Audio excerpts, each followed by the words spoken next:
Very good afternoon, distinguished invitees, panelists, and the young minds, the future of India. Well, I have to deal with the water in difficult times. First of all, let me tell you, yes, we are going to face difficulty with water. Now, what that difficulty is and how I derive it. See, at the time of independence, 47, the water availability was more than 5,000 cubic meter annually per person. The stress level is 1,800 cubic meters. So we are much ahead. The water starvation starts at the level of 1,000 cubic meter. These are the benchmarks. In 2001, population, if you calculate water availability, we reached at 1820 level, still above the stress mark of 1700. And if you calculate the water availability on the basis of our population in 2050, in 2050, our estimation is that we will beat China in terms of population. We will be number one. Well, we are proud of our productivity and fertility. So at 1640 level of population, the water availability will be 1120 cubic meter. So this is the frame on the basis of population only. But then the issue comes whether the cake is fixed or cake itself is deteriorating. Now here the cake is not fixed, cake is deteriorating due to two counts.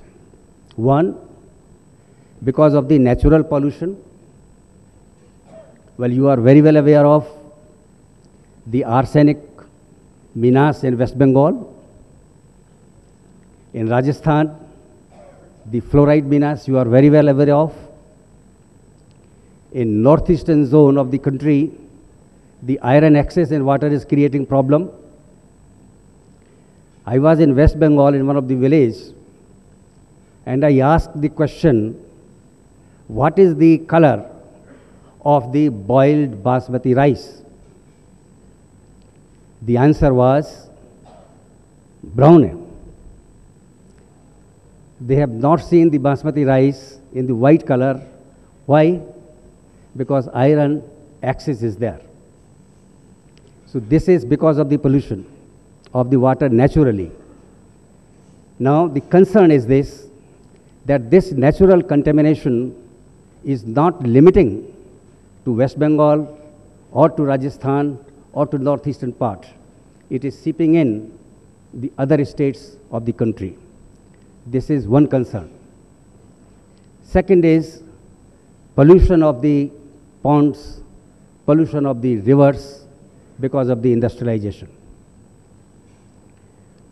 Well, the condition of Hindan River, I am seeing every day when I pass from Delhi to Ghaziabad, and the Jamna River is the testimony of in what fashion the rivers are being treated by us, by all of us, whether the industry persons or the other kinds.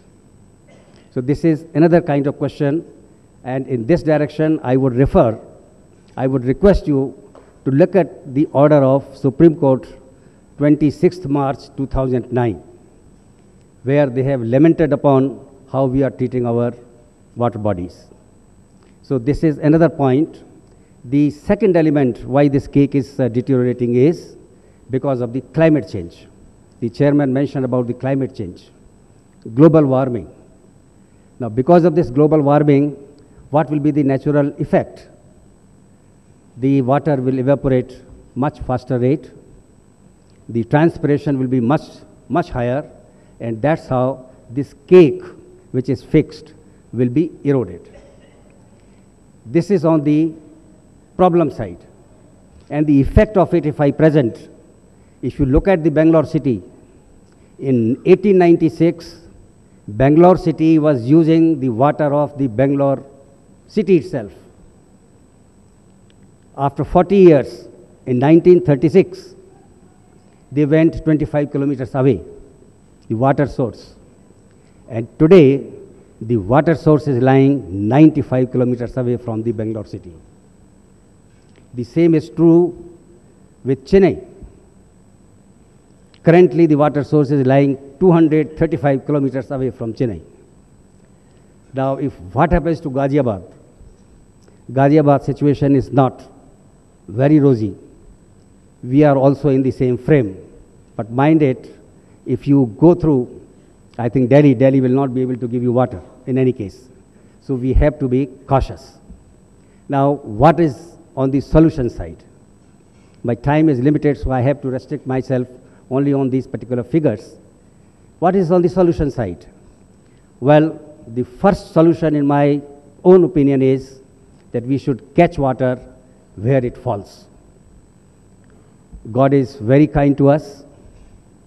We are having 1120 millimeters of rain. Well, not that this rain is uniform all across. There are areas in Rajasthan where we are having only 120 millimeters of rain. There are areas in Cherrapunji where we have 11,000 millimeters of rains. They have done a wonderful job. 12,000 water storage systems have been installed by these two organizations. Now, why this can't be done in our area in Rajasthan with the help of GMA or with the lead institutions of this area? This is my one suggestion. Second suggestion is, obviously, we have to be kind to our rivers. That the industries, the way they are discharging their effluents, they have to look at it.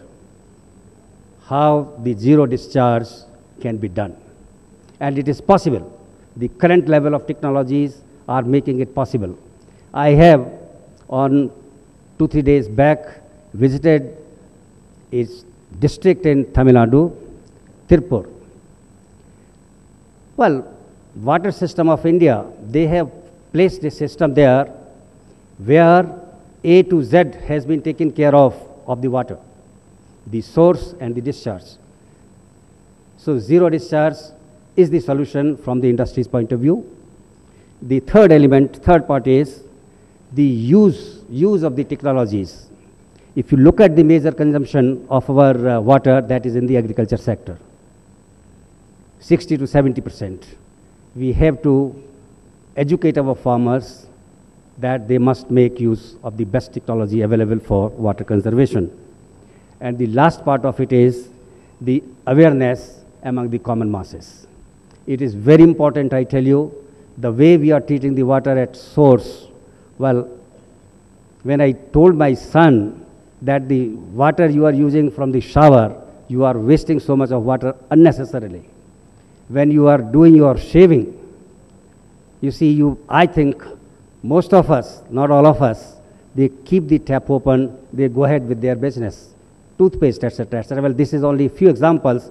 I am not saying all of us are following that. Many of us are cautious about it, and we are worried that water should be conserved in any fashion, but then a large number of masses are to be educated on this front.